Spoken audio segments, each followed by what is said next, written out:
ജടായുവിന്റെ ജനനവും രാമായണത്തിലെ സാഹസിക പ്രവർത്തനങ്ങളും ചിത്രീകരിക്കുന്ന ഒരു മലയാളത്തിലുള്ള സ്റ്റോറി ടെല്ലിംഗ് വീഡിയോ.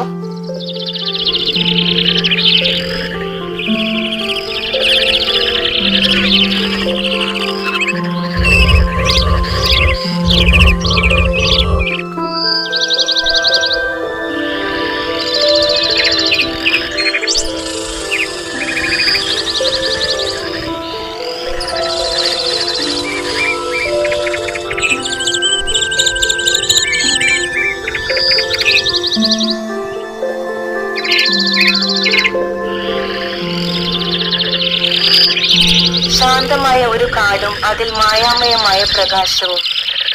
വിശ്രവസാമുനിയും കതിരയും ശാന്തമായ ഒരു മടവളവിൽ ധ്യാനിക്കുന്നു. അവർ ജപം നടത്തുമ്പോൾ ദിവ്യപ്രകാശം ചുറ്റുന്നു.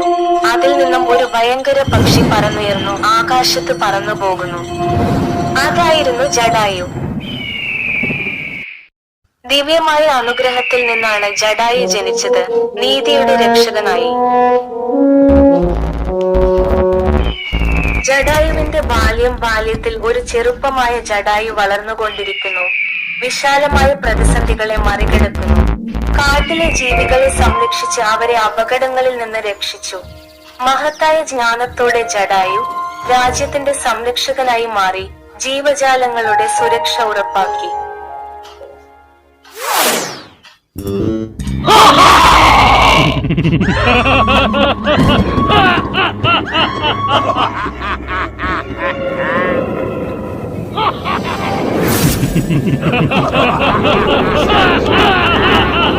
രാക്ഷസ രാജാവായ രാവണൻ സീതാദേവിയെ തന്റെ പുഷ്പക വിമാനത്തിൽ ലങ്കയിലേക്ക് അപഹരിച്ചു കൊണ്ടുപോവുകയായിരുന്നു.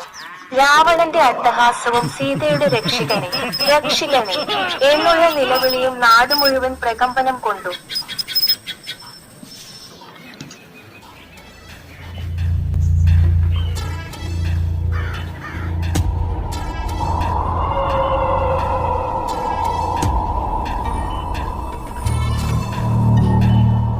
അപ്രമാദിതമായ ധൈര്യത്തോടെ ജടായു രാവണനെ നേരിട്ടു. നിരപരാധിയെ സംരക്ഷിക്കാൻ ദൃഢതയോടെ പോരാടാൻ തീരുമാനിച്ചു.